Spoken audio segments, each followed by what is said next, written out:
Hey guys, welcome back to my channel. Today we are talking all about how to plan your content from start to finish. This is something that I think a lot of people are unable to do, and when it comes down to them actually executing the ideas that they have, they don't do it. Or they will execute every now and again when they feel motivated. So first things first, before we even get into the actual content, I do want to make note that you cannot rely on motivation. You can't do it. You should be actually focused on discipline, not motivation. Why? Because when you only do things when you feel motivated, that motivation is going to run out and you're not actually going to get anything done and you won't be consistent. And the hardest thing about being a creator is actually being consistent on all the platforms that you are on and whatever it is that you're doing or working. If you're someone that's constantly like, oh, I have ideas, but like I didn't post, or I got this going on, or, I was going for a bit and then, I fell off because blah, blah. I don't even want to hear the excuse that you're about to say, because that's what it is. It's an excuse. Anyone who genuinely wants this is going to go after it and do their absolute best to get it what it is they want. So in this video, we're going to be talking about ways that you can set a content strategy from ideation to actually posting and being consistent, interacting with your audience, and all the things that goes into being a creator. So I am going to be getting ready during this video. My hair is kind of already done, so let's just get right on into the actual makeup. So first thing you need to do is to decide on your content pillars. What does that mean? Your content pillars are the three things that make up your identity. So if you consider yourself to be a lifestyle creator, then your three content pillars are going to be something along the rounds of, beauty, fashion, home decor, or maybe it's cooking, hair care, and skincare, right? Those two things, the skincare and hair care are both beauty, but you get my drift. So you have three content pillars generally that you rotate through, that you create content about consistently or on a consistent basis. Consistency is something that we're going to come back to time and time again throughout this video, so don't let that word throw you off. It's going to keep coming back. Essentially, you want to choose your content pillars based on whatever it is within your niche. So if you know what your content pillars are, then you can actually start creating content about those pillars. I give you step by step of how to create different types of ideas based on your content pillars in my creator course. It's going to be linked in the description box. But the main thing you need to take away from this point in this video is that you need to know precisely, exactly what your content pillars are. If you cannot consistently create content about those individual pillars, you shouldn't use it. Also, you should make sure that your pillars are somewhat related. So if your pillars are hair care, skincare, and gaming, those three aren't that much related. However, if you have a way to make them related, then it helps you in the long run, because it's an easy way for brands to see themselves in your content. So I've talked about this so many different times before, that if brands do not see you as someone that they can plant themselves in, like they just can't place their product in your content, they're not gonna be someone that they want to work with. So if you are someone, let's say, that is into the gaming niche, maybe you want to pick something like gaming, tech, and finance, or things that are kind of related to each other that you can connect to each other really easily. Maybe the last one isn't even career. Maybe it could be gaming, technology, and another hobby or something that you already have. The reason why you want them to all be connected is because if a brand wants to put themselves in your content, it's kind of hard for them to see them fitting into your videos if your content seems to be like all over the place. So if you have, let's say, one gaming type of video that takes off, but then most of your other content is skincare, but a gaming brand, so a brand that, provides, I don't know, the ergonomic chairs or something, wants to work with you, it's kind of hard for them to see themselves planting their product in your content. Even though you have that gaming niche, it's still a little bit difficult where it can't really overlap with other niches that you talk about or other pillars that you talk about. So just be wary of the different content pillars that you select. I personally would not select a content pillar that is based on the finances. So people will generally say like, oh, finance is like the highest earning niche, so you should create content about that. If you have absolutely no idea about anything of finances and you don't want to share your own personal finances online, then don't make finance your niche. Like, it doesn't make any sense when people try to create content about niches that they don't know anything about, but they're just chasing it for the fact that they know it's a higher paying niche. Eventually you're going to burn out and you're not going to enjoy your niche, and you're also not going to be able to withstand the consistency because you're not going to actually like your niche. So pick something you can consistently create about time and time again. Now, the next part that you have to really focus on is understanding how long it takes for you to create your content.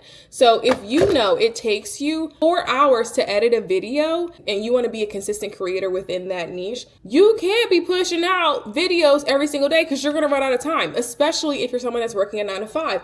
So you have to be aware of how long it takes you to edit a video, and it can be any type of video. video. It can be a short form video, a long form video, whatever it is that you're making. You need to know how long it takes for you to edit and create, because you need to build that into your schedule, especially if you're balancing a full-time job. So there are so many different editing techniques that you can use to make your life easier. So if you guys want a video on that, let me know in the comments.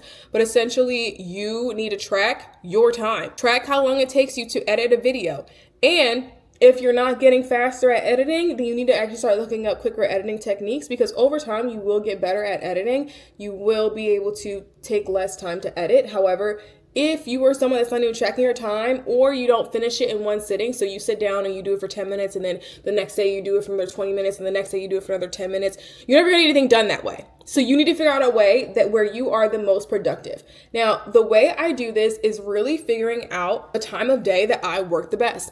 I know I'm a morning person, so if I can get up early and get what I need to get done, I will do that. So, and in knowing that I'm a morning person, I also know that I am not a night person. So if I have to edit content, I'm going to do it right away when I wake up, because I know that my brain is functioning. I can be productive. I can get all the things done. If I know I'm not a night person, I'm not going to wait to the evenings to start editing my content, because I know I'm not going to do as great of a job with it. So if you know that you were better at doing something at a certain time of day, then do it during that time of day. Don't waste your time and be like, oh, I'm going to try to be a night person because this person said that I can do this and blah.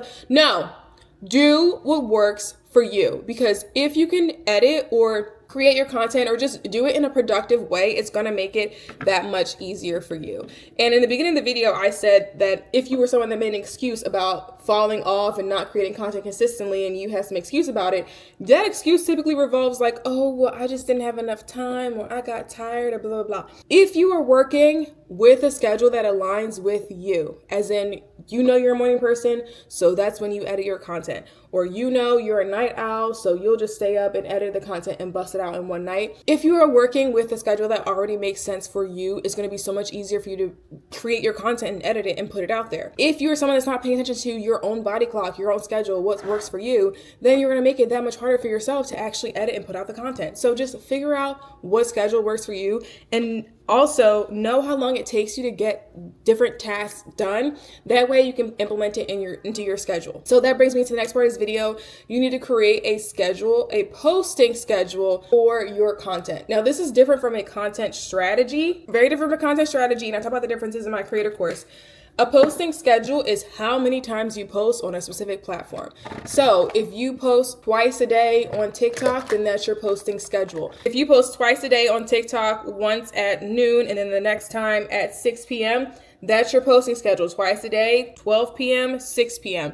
That's what you're going to follow. When you already have a set posting schedule, it makes it so much easier for you to be able to create the content in a timely manner. Because if it's a Tuesday night and you know you have to post Wednesday at 9 a.m., well, guess what? You better figure something. And if you have yourself organized, if you know how long it's going to take you to edit, then you can easily put that content out by Wednesday at 9 a.m. These are things you have to think about as you are creating content. And one of the ways that I was creating when I was a part-time content creator was I would schedule out my content throughout the week. So I knew what days I would shoot all of my content. I had my shooting days, and I also had shooting days during the week after my 9 to 5, which wasn't really 9 to 5. I was in graduate school, so I was working all around the clock. But I knew what times I was going to create my content. I knew what times I was going to post my content, and I made a schedule for myself. I did an entire video on this, so you can look at it on my channel, but I did an entire video explaining my content creation schedule so that I could remain organized throughout the week. That is what you need to do. So aside from just creating a posting schedule, you need to create an editing schedule, a shooting schedule. So if you're going to shoot all of your content on Monday, and then you're going to edit all of it on Tuesday, and then you're going to have content that posts Wednesday, Thursday, Friday, well, guess what? You need to repeat that so you can keep posting Saturday, Sunday, Monday, Tuesday. So you need to figure out your posting schedule and what is a reasonable amount of time that it takes for you to create said content to post during that content schedule. Hopefully this is all making sense. Let me clarify a few things for a second. So for different platforms, you will have to post different frequencies, and a lot of people tend to post whatever they think that their favorite influencer is doing. But you also have to keep in mind that your favorite influencer is 20 steps ahead of you. You have to start where you can start right now. So if what you can maintain is 3 times a week on Instagram, then that's what you're going to do until you can get it down like a science.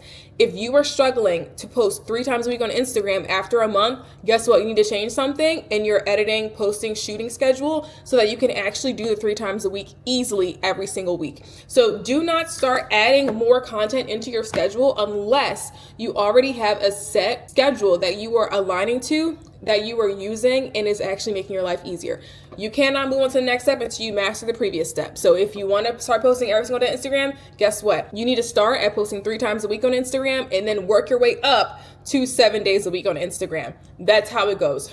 Again, the reason why people burn out is because they set unrealistic posting schedules for themselves and they're like, oh, I can't keep up with this. Yeah, because you don't even have a plan. This entire video is about you having a plan so that you can actually achieve the goals that you want to achieve. So if you don't even start with a plan from the jump, guess what? You're already setting yourself up for failure. The other thing that I mentioned that I'm now going back to is that your favorite influencer already has this plan. And a lot of people think that, they create whenever they feel like or whenever they are motivated, when that's frankly just not the truth. A lot of people can't just create whenever, because then at that point you're relying on motivation. It is much, much easier, especially if you're working a full-time job, for you to have a schedule and a system, like literally build a system around you creating content so you remain consistent. What does that mean? That means every video is not going to be perfect. Every video is not going to be killer. Every video is not going to be viral, and that's normal. Everyone's videos aren't viral every single time they post. It is what it is. But if you want to start being consistent and really keep yourself to the consistency that you need, throughout this year or throughout trying to achieve your goals, you have to start somewhere. You have to have a schedule. You can't just create whenever the hell you feel like, because for one thing, your audience is definitely going to get annoyed with you because they feel like they can't rely on you. But also, it's not going to be sustainable. Brands aren't going to work with you because you don't seem like you're a reliable person.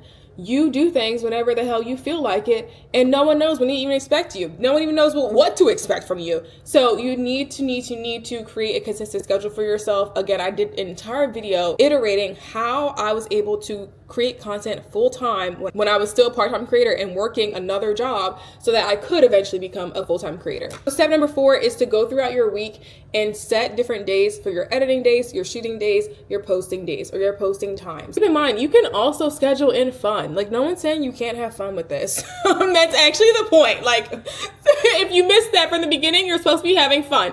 By that, I mean, if you know you want to go out with your friends on Saturday, okay, great. Make sure you have content for that day. That's all. It's really not that hard if you can keep track of what it is that you're doing. If you know you have a trip, this weekend and you're not going to be able to be posting, okay, just create, a few extra videos throughout the week so that you can still post and, be present online if needed and have that content in your back pocket.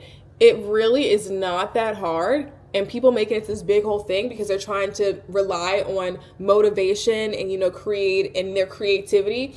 But the reality is that your creativity will fluctuate regardless of how many followers you have, regardless of how long you've been in the industry, regardless of how long you've been a creator, regardless of how long you've been on any of these apps. Your creativity is going to change, and it's not going to be the same throughout your journey. So one of the things that I do, and this is my pro tip, is that when I am feeling my most creative, when I have so many ideas, when things are just flowing and going, I write down all of those ideas on a notepad. I will write them down in my phone. I will keep a list of running ideas for different content pieces that I can create so that when I have a moment when I don't have any ideas, where I just can't seem to think of anything and nothing's coming to me, I can just refer to that list and be like, oh wow, I'll just choose from one of these. So it makes it really easy for you to consistently create. If you're someone that is like, oh, I need to post every day, and then you get up and create one video every single day, you're only creating more work for yourself because you have to get up, create that video, do what it is you have to do, sit back down, post it. And then the next day, you're in a rush again. Oh, now I got to get up and find a new idea, and I got to post it. If you are organized with your ideas, if you keep track of your ideas that you have, you can just execute them at different times. You can shoot them all at the same time, so batch create all at the same time, and then just post it at different times. People don't know that you batch created those videos. They just enjoy seeing the videos at every single day at the same time. The moral of the story is you got to be organized with how you're creating your content. And now the other pro tip that I have that I recently started to do, and sometimes I use it, sometimes I don't, but that pro tip is to use AI, so something like ChatGPT, to draft a bunch of ideas for you. So if you see that your videos that are about, reading romance novels are really taking off, people really enjoy those videos, but you don't really have an idea for a video, ask ChatGPT, hey, come up with a list of ideas for 30-second videos that I can create about romance novels, and ChatGPT will give you a bunch of ideas. And the beauty about ChatGPT is that it retains the information from different things that you have told it before. So if you have told ChatGPT, give me a list of 10 romance novels that have a friends to an enemies to lovers trope, right? ChatGPT will give you a bunch of those ideas, and then you can ask it, what are some kinds of ideas that I can create using this list of books that you just gave me, right? ChatGPT will retain all the information. It'll give you new information based on what you told it previously. So it's a really great way for you to come up with new ideas, because you can just use the ideas that ChatGPT gives you, right? And the beauty about it too is that you're not actually copying anyone else, because one of the big no-nos that I will see is that smaller creators will try to recreate bigger creators' videos, which it doesn't work at all, because for one thing, like, it's not an original idea, so your audience has already seen it probably before, because they may already be following that larger creator that's in your same niche.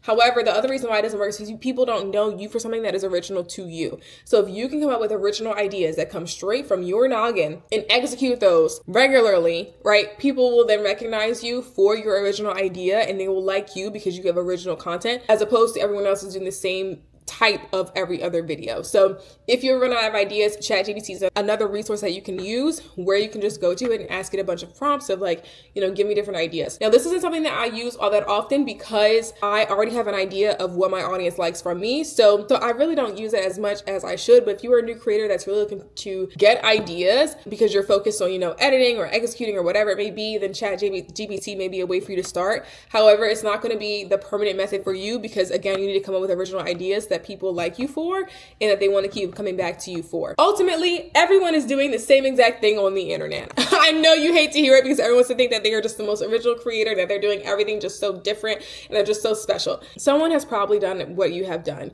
but it's your delivery and how you give it to people is what makes people like you, and what makes people want to follow you and, be engaged in your content. So the most important part of you creating your content is to have that personality, to have something about you that sticks out from everyone else. You don't have to have the most grand, biggest ideas, but if your idea is 1% different from what everyone else is already doing, then they're more likely to take on to you, and they will actually be engaged with your content and want to follow you for the long haul. So hopefully you guys found this video really helpful, and if so, let me know by giving it a thumbs up, and I will see you guys in the next one. Bye.